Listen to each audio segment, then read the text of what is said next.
학교 이야기를 진행하는 행복지기 김덕연입니다.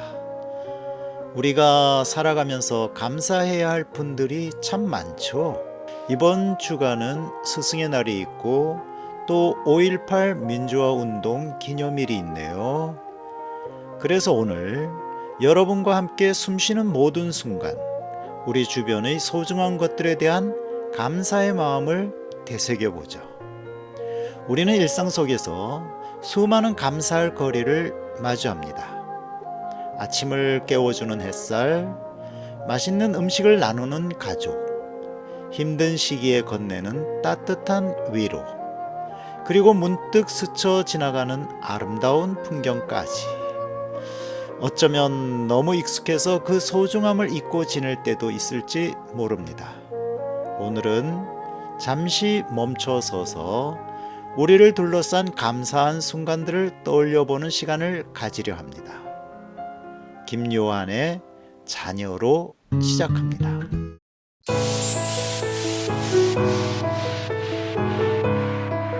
학교 이야기가 궁금하신가요? 김덕연의 행복한 학교 이야기.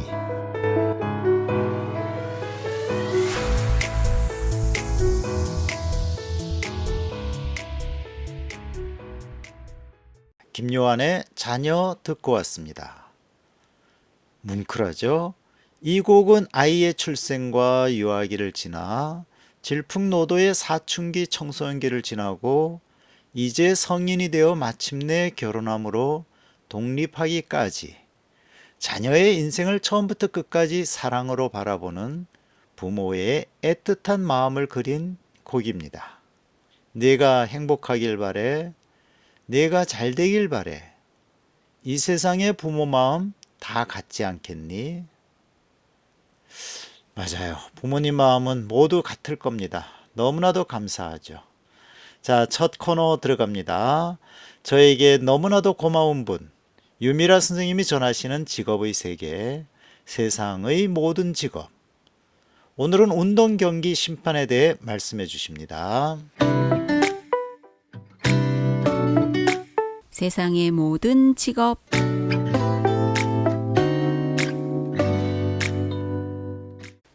안녕하세요. 세상의 모든 직업 이야기의 유미라입니다. 이제 실내에만 있기에는 너무 아름답고 아깝게 느껴지는 계절인 것 같아요. 동네 놀이터에는요, 아주 귀한 애기 손님들이 가끔 보이고요. 학교 운동장에서는 공 하나로 여러 명의 남학생들이 우르르 몰려다니고 있는 모습이 너무 귀엽습니다. 남학생들에게는 스포츠에 대한 부심이 있는 것 같아요. 특히 고등학교에서 축구 실력자는 수학 최강자와도 맞붙을 수 있는 긍지의 상징이 되기도 합니다. 그래서 오늘은 축구 이야기를 하려고 하는데요. 그 중에서 축구 심판 이야기입니다.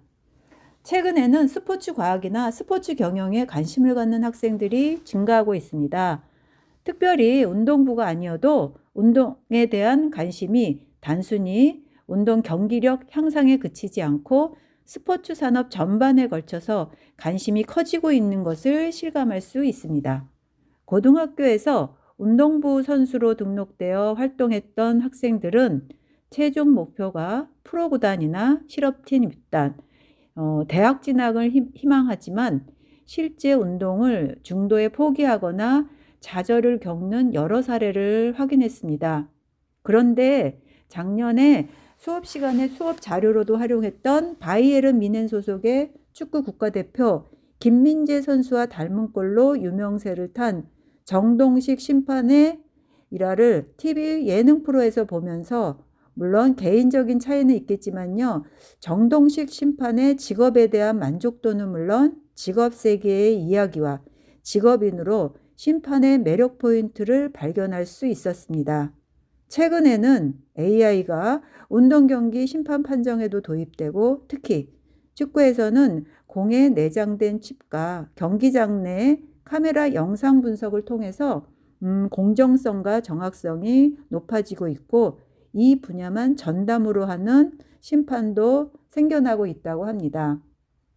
녹색의 파란 잔디 군장에서 휘슬 하나로 건장한 체격의 선수들을 지휘하는 심판의 모습은 무척 매력적이고 스포츠를 좋아하는 사람이라면 누구나 한 번쯤 선망하는 직업이지 않을까요?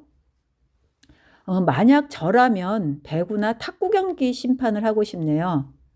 우리나라에서 경기 심판으로 등록된 인원은 작년 대한체육회 공식 발표 11,352명인데요. 그중에서 축구 심판이 가장 많은 3천여 명 정도 된다고 합니다. 그리고 지난 1월 대한축구협회는 올해 남자 성인축구리그 K리그 1부터 K4 리그에서 활약할 심판 총 132명을 확정 발표했는데요. 그 명단 속에 조금 전 말씀드린 정동식 심판의 이름도 있네요.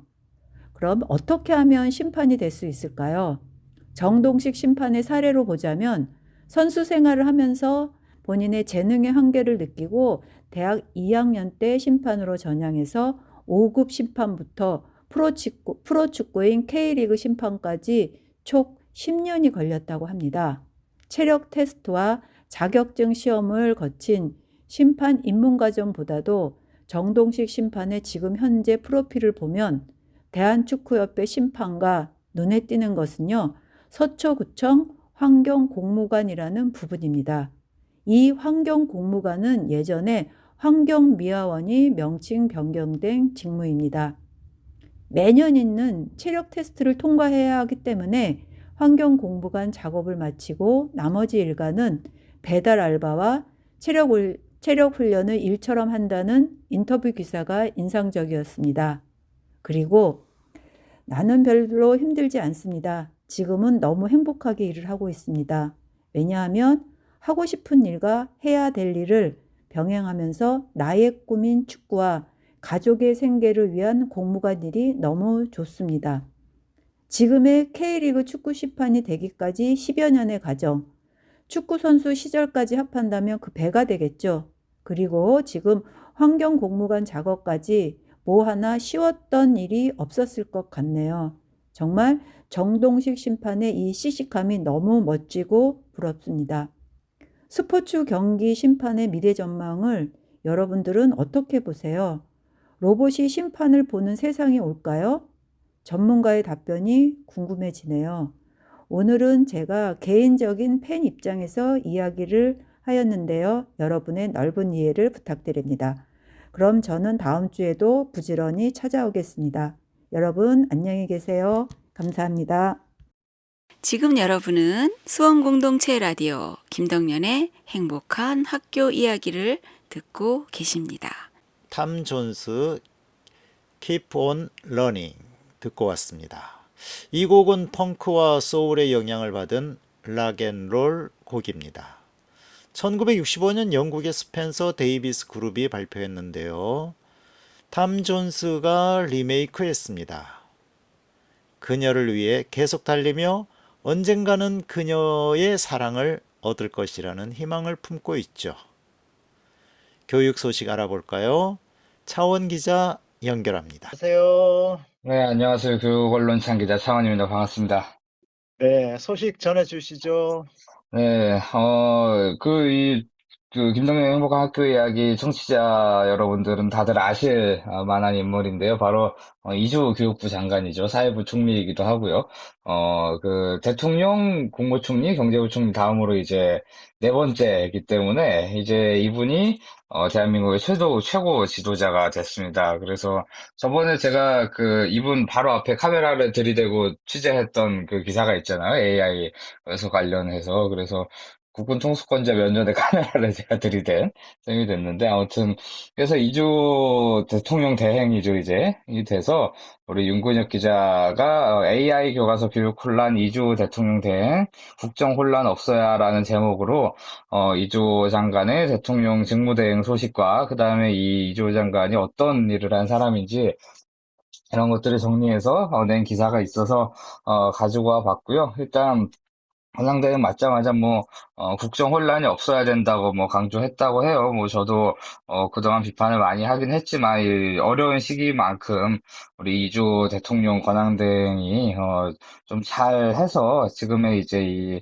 여러 난관들을, 새로운 대통령이 뽑히기 전까지 잘, 이렇게 해 나갔으면 좋겠다. 생각을 가지고 있고요. 뭐 안보리 국가안전보장회의에서도 뭐 원팀으로 잘 해달라 이렇게 얘기를 했다고 합니다. 예, 뭐 잘 하시길 응원하고요. 잘 하셔야 되는 또 시기니까 워낙 지금 하루하루가 긴박하기 때문에 아무튼 뭐 그렇다는 소식이고 또 이조땡이 누군지 간단하게 이제 설명이 되어 있는데 경제학자 출신이고요. 한국개발연구원이라는 데 있었어요. 그래서 거기서 이 교육을 시장화 시켜야 된다라는 주장들을 많이 했었습니다. 그런 성향의 경제학자이면서도 이제 교육에도 관심이 좀 많으셔서 교육 시장화에 큰 뜻을 가지고 계셨던 분이고요.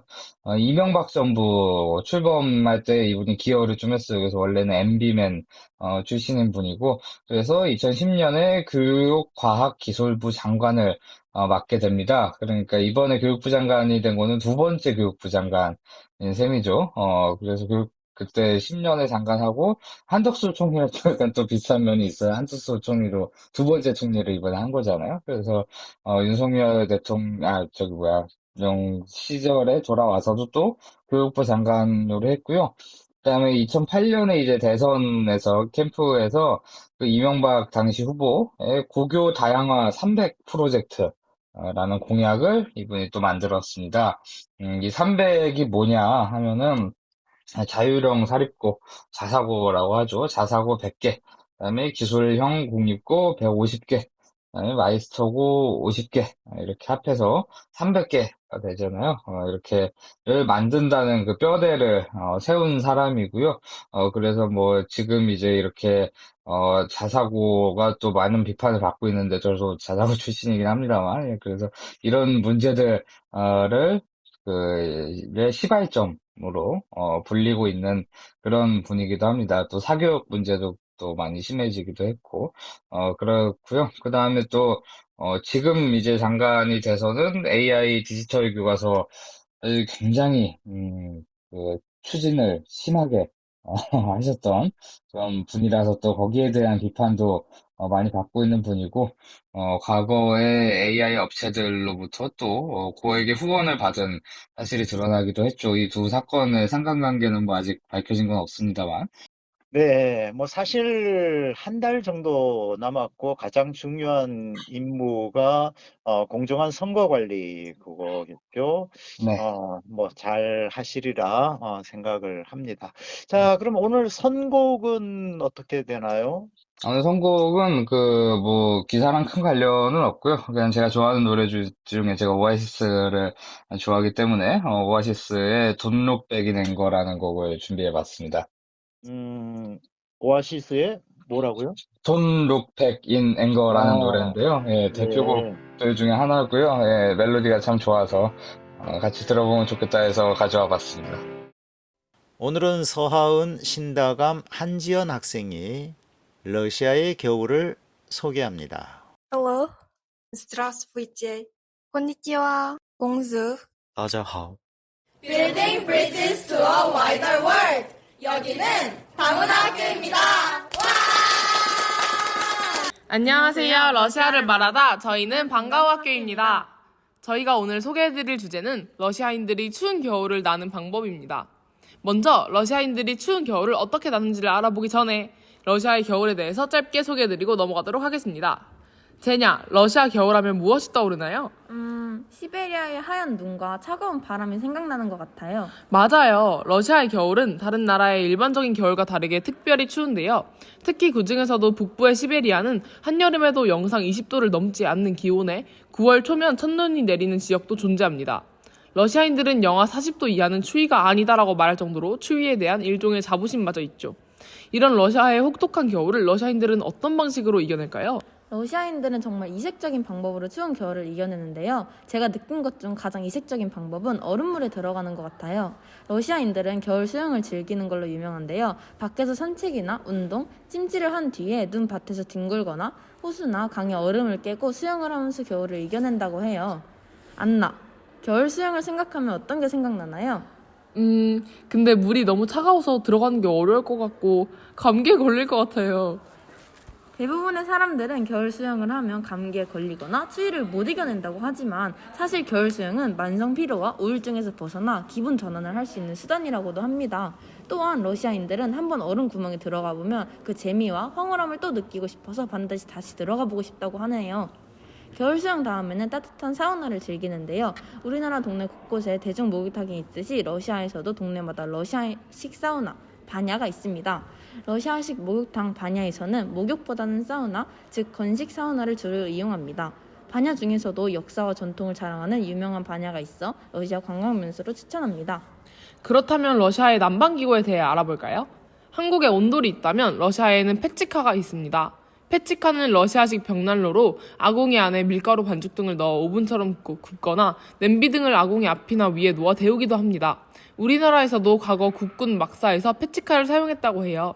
다음은 러시아인들의 옷차림에 대해서 소개해드리도록 할게요. 안나, 한국에서는 겨울에 주로 추위를 막기 위해 어떤 옷을 입죠? 한국에서는 롱패딩을 주로 입죠. 맞아요. 하지만 러시아는 모자나 장갑 등으로 겨울을 난다고 하네요. 장갑으로는 바레시키라고 불리는 벙어리 장갑을 착용하는데요. 도톰한 바레시키는 냉기로부터 두 손을 따뜻하게 보호해준다고 합니다. 또한 러시아에서는 할머니가 손주를 위해서 직접 바레시키를 떠준다고도 하네요. 손을 따뜻하게 보호하면 발도 따뜻하게 보호해야겠죠? 러시아에서는 발렌키라고 불리는 덧신을 신는데요.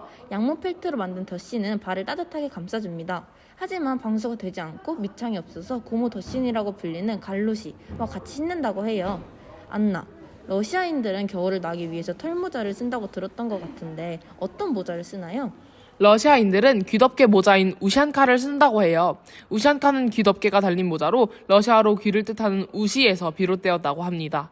요즘은 인조 모피로 된 소박한 모자로부터 담비 모피로 만들어진 고급 제품 등 다양한 우샨카를 볼 수 있어요. 다음은 추운 겨울 러시아에서 사용할 수 있는 간단한 회화를 소개시켜드릴게요. 아지바이찌스 찌플로, 따뜻하게 입고 다니세요 라는 뜻입니다. 이번 겨울 여러분의 친구에게 러시아어로 따뜻한 인사를 건넬 때는 아지바이찌스 찌플로 라고 하시면 됩니다. 네, 여러분들이 러시아와 좀 더 가까워졌길 바라면서 저희는 이만 인사드리겠습니다. 지금까지 방과학교였습니다. Take Me Home, Country Road. 올리비아 뉴튼 존의 목소리로 듣고 왔습니다. 아름다운 목소리와 매력적인 외모, 그리고 따뜻한 마음씨로 많은 사람들에게 사랑을 받은 아티스트죠. 그녀는 팝과 컨트리 음악계에서 큰 성공을 거두었고 1978년 뮤지컬 영화 그리스에서 샌디 올슨 역으로 전 세계적인 스타덤에 올랐습니다. 서하은, 신다감, 한지연 학생들이 꾸민 러시아의 겨울은 또 어땠나요? 추위에 대한 자부심을 갖고 있는 나라, 러시아의 겨울이었습니다. 지금 여러분은 수원공동체 라디오 김덕년의 행복한 학교 이야기를 듣고 계십니다. 학교와 영화에서는 An Education을 소개합니다. 린 바버의 동명 회고록을 바탕으로 제작되었습니다. 1960년대 초 런던을 배경으로 똑똑하고 야망 있는 16세 소녀 제니 멜러의 성장 이야기를 다루고 있죠. 이 영화는 젊은 시절의 방황과 성장을 현실적으로 그려내며 진정한 교육의 의미와 삶의 가치에 대해 질문을 던집니다. 닉 혼비가 각본을 맡았고요. 론 셰르픽 감독이 섬세하게 연출하여 깊이 있는 드라마를 완성했습니다. 첫 OST You've Got Me, Wrapped Around Your Little Finger 보내드립니다. 영화 초반부 제니가 데이비드를 처음 만나는 나이트클럽 장면에서 사용됐는데요. 데이비드의 매력에 빠지기 시작하는 제니의 설레는 감정을 부드럽고 감미로운 멜로디로 표현하며 영화의 분위기를 한층 더 로맨틱하게 만들어줍니다. 제니는 명문대학교인 옥스퍼드 진학을 꿈꾸는 똑똑하고 매력적인 소녀입니다. 엄격한 부모님의 기대 속에서 학업에 매진하던 어느 날, 그녀는 자신보다 훨씬 나이가 많은 매력적인 남자 데이비드 골드먼을 만나게 됩니다. 데이비드는 제니에게 고급 레스토랑, 클래식 음악 콘서트, 미술 경매 등 화려하고 세련된 세계를 보여주며 그녀의 마음을 사로잡습니다. 데이비드와의 만남은 제니의 삶에 큰 변화를 가져오죠. 옥스퍼드 진학이라는 목표보다 당장의 즐거움과 풍요로운 삶의 매력을 느끼게 된 것입니다. 그러나 제니는 데이비드의 실체를 알게 되죠. 제니가 데이비드와 헤어진 후 홀로 남겨져 자신의 상황을 되돌아보는 장면에서 사용된 OST Your heart is as black as night. 마지막 OST Smoke Without Fire는 제니가 데이비드의 실체를 알고 그의 관계를 끝낸 후 다시 학교로 돌아와 공부에 매진하는 즈음에 흘러나옵니다. 이 곡은 제니가 과거의 어리석은 선택을 후회하고 새롭게 자신의 길을 찾아 나서는 복잡한 심경을 담담하면서도 슬픈 멜로디로 표현합니다. 가사 또한 거짓된 사랑에 대한 깨달음과 후회를 담고 있어 제니의 상황과 감정에 깊이 공감하게 만듭니다. 지금 여러분은 수원공동체 라디오 김덕년의 행복한 학교 이야기를 듣고 계십니다. 존 테일러 게토가 1992년에 출간한 바보 만들기를 소개합니다. 부제로 의무교육에 숨겨진 교육과정이라고 붙어 있네요.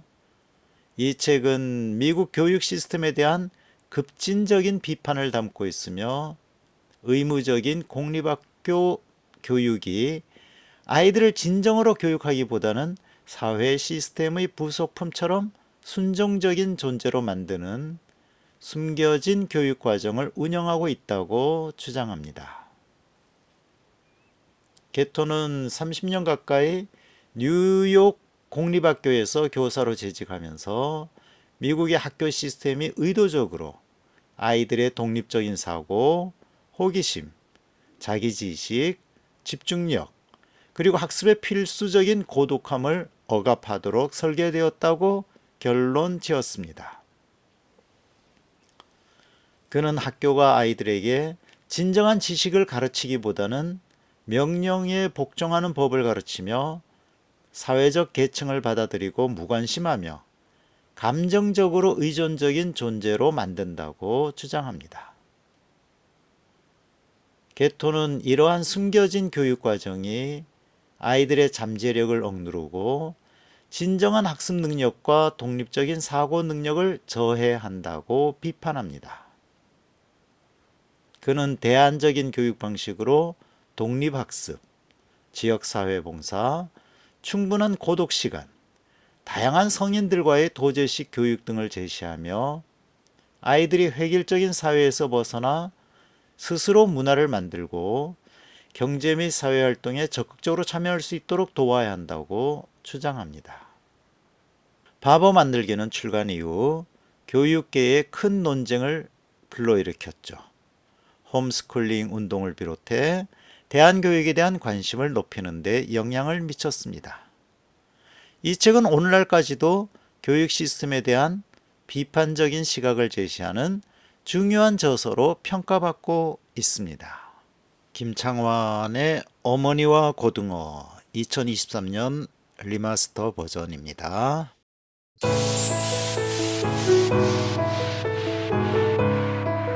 학교 이야기가 궁금하신가요? 김덕년의 행복한 학교 이야기.